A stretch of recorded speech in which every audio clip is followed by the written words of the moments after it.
So, ayan, magandang araw. So, gabi na po ito sa amin at kasal ko yung inaantay ko yung maluto yung aking pagkain at mumukbangin natin mga kaibigan yung ating mga ginawang pickled na mga bell pepper, yung ating pinickled na itlog or yung atsarang mga itlog, yung ating pickled na carrots, yung ating pinickled na mga capsicum, halo-halo po ito, at saka yung ating pinickled na, ayan, jalapeno or jalapeno.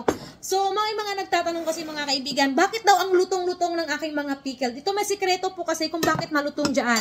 So, meron kasi maraming way ng pagpipickled. Yung po yung ikakaning mo, ilalaga nyo siya ulit. Yung akin po mga kaibigan, gumamit lang po ako ng mainit na tubig.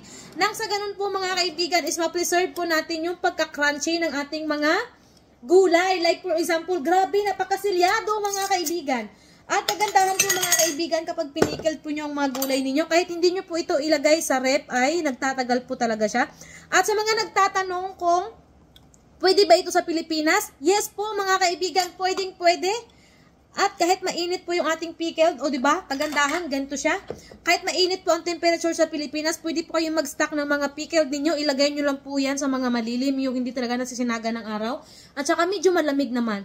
Kung pwedeng may chance kayong ilagay nyo po ito sa ilalim ng lupa, magbaon po kayo kasi ganyan yung mga nakakatanda dati eh. At syempre, ang partner po ng ating mga pickled, masarap po ito sa cheese at saka yung dried salami. At kung wala naman, pwede po ito sa mga pritong isda or kahit anong ulam na gusto ninyo. Unang tikim sa ating carrots na mga baby carrots. So instead na itapon ko yung mga carrots ko ng mga maliliit, ay ginawa ko po itong pickled nang sa ganun hindi po talaga masayang yung aking mga tinanim. Sabi nila, bakit ang lutong daw? Kung makakain ka ba ng lata? Masarap siya kasi matamis at maanghang. At saka yung carrots itself, matamis yung mga maliliit na carrots.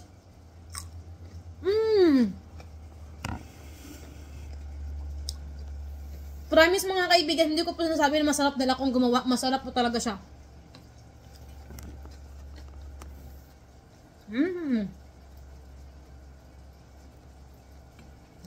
Isa pa kasi masarap ang carrots. Nagbukas ako ng malaking jar. Naubos ko na. Ako lang kumakain. Kami pala. Kami tsaka asawa ko. Ang lutong.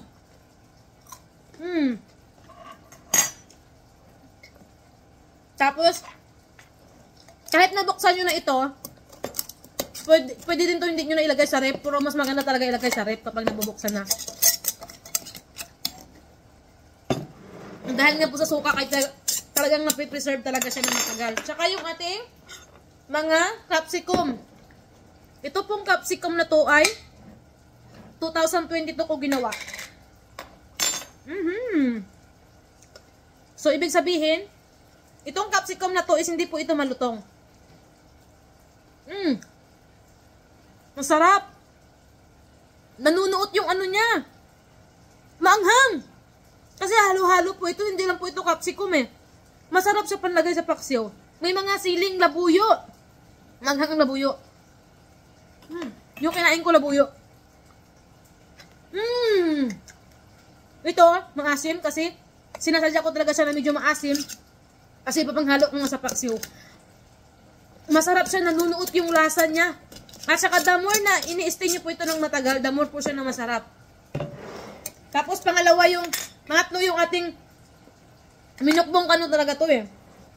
Yung ating jalapeno, marami kasi ang katanong hindi maanghang or tinitiis lang talaga for the content. Mild lang po yung anghang niya. Kaya ko siya. Ay! Ay, hala!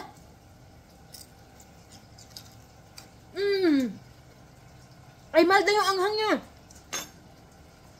So far, sa mga sili, gusto ko ang jalapeno. Ang jalapeno, masarap.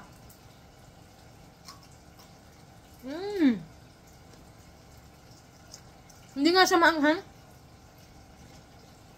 Para na siyang banana chili.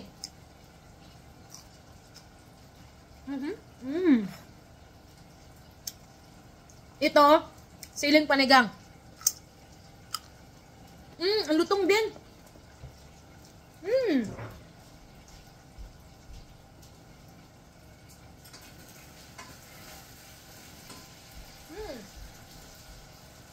Masarap to i-partner sa adobo.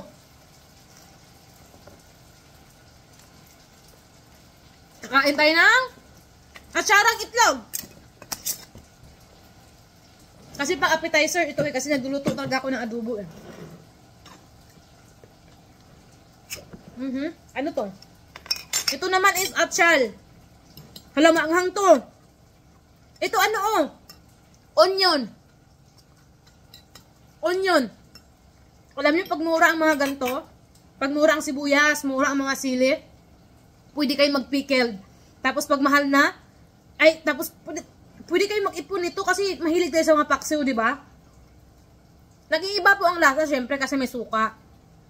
Pero, mainam po talaga na meron po tayong laging stock, di ba? Kapag wala tayong pambili, o di ba meron kang hugutin. Hindi siya crunchy. Ito po yung ginawa ko ng 2022 kasi iba-iba po yung way ko ng pagkakaning, pinapakuluan ko yung iba hindi. Pag gusto ko ng crunchy, hindi ko siya pinapakuluan. Yun po yung technique sa paggagawa po ng pickled. Kung gusto nyo ng crunchy, huwag nyong pakuluan. Pero ang gamitin yung tubig is yung mainit na kumukulo para magsilyado ang mga takip. Kalimutan ko pa. Ito labuyo. Hindi ko kakainin yan, maanghang yan. Siyempre, baka sabihin nila, ay, tiis anghang for the content. Siyempre, mindset na. Yung bell pepper, ang sarap. Maanghang, maasim, na matamis. Ang sarap niya. Ang sarap talaga sa paksiw. In fairness, sa paksiw talaga, masabi ko talaga sa paksiw, ang sarap. Tapos kain na natin ito. So, ganyan lang mga kaibigan. Pag mura, mag-ipon po kayo. Hindi ko kakainin yung silim, ang hangyon. Itlog! Normally, kapag kumakain ako ng itlog, kasama yung asawa ko. Kasi hindi ko kumakain ng dilaw. Ang kinakain ko yung puti lang. Pero wala siya ngayon. Ito po yung ginawa kong pickled na itlog. Ang pickled na itlog, ay ganyan lang nangyari. Ayan na puti. Tapos, ang kukunin ko, yung puti lang. Kasi hindi ako kumakain ng dilaw. Ang nangyayari po yung mga kaibigan, ganyan po siya. Ayan.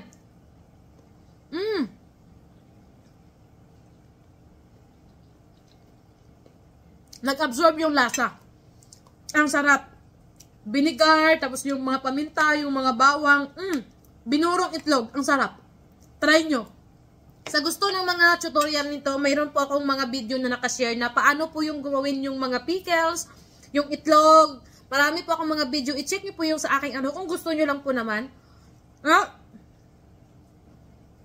Ang itlog talaga, ma-advise ko to, na masarap talaga siyang panghalili talaga sa mga kanin. Ganon, kapag kunyari naubusan talaga kayo, tapos pumunta kayo isang bundok, nagcamping kayo, maganda siyang dalhin. Ang itlog, kasi luto na siya. Ang sarap ng itlog. Pero sorry, hindi ko talaga kinakain talaga yung dilaw. Kasi may kwento dyan kung bakit ako kumakain ng dilaw. Kasi nung bata talaga ako, puro ulam namin talaga. Itlog. Itlog ng bibi. Hanggang sa naging parang dumikit na sa ilong ko yung itlog ng bibi. Amoy itlog na lahat.